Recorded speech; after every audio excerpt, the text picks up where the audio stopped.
From 1964 to 1967, Boy Scouts Kenny Tipton and his best friend Greg Connor were pimped out to a nationwide network of pedophiles at the Lost Valley Boy Scout camp outside of St. Louis.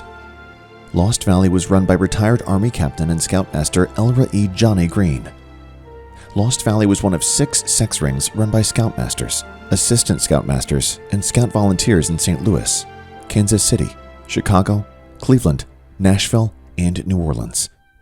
The infamous Boy Scout Troop 137 pedophile ring in New Orleans was broken up, while the other rings were never discovered.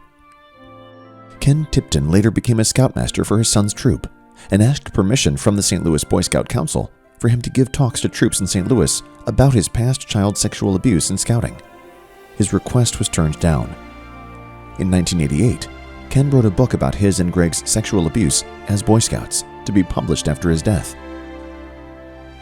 In 1966, Scoutmaster and caretaker of the Lost Valley Boy Scout camp, Johnny Green, molested a scout whose parents filed a complaint with the St. Louis Boy Scout Council. The Scout Council kicked Johnny Green out of Scouts, but still allowed him to be the Lost Valley caretaker until 1978, when Green was convicted of abusing another scout. Lost Valley was torn down soon after. If the St. Louis Boy Scout Council had done what it should have done by making Johnny Green's sexually abusive past with young scouts known to the public, then Kenny and Greg could have been saved from Johnny's nationwide sex trafficking. Johnny wasn't worried because he had dirt on some of the council members, which allowed him to continue to molest scouts for years to come. Over the years, Ken sought therapy to help him cope.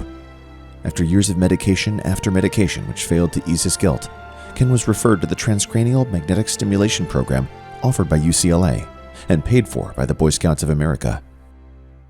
Treatment has worked wonders and has allowed Ken to deal with the guilt of participating in the recruitment of 30-plus scouts for sexual abuse, and also the guilt of having left his best friend, Greg Connor, behind when the sex and drug use became dangerous and rampant. A link to the video about Ken's TMS therapy is in the description of this video.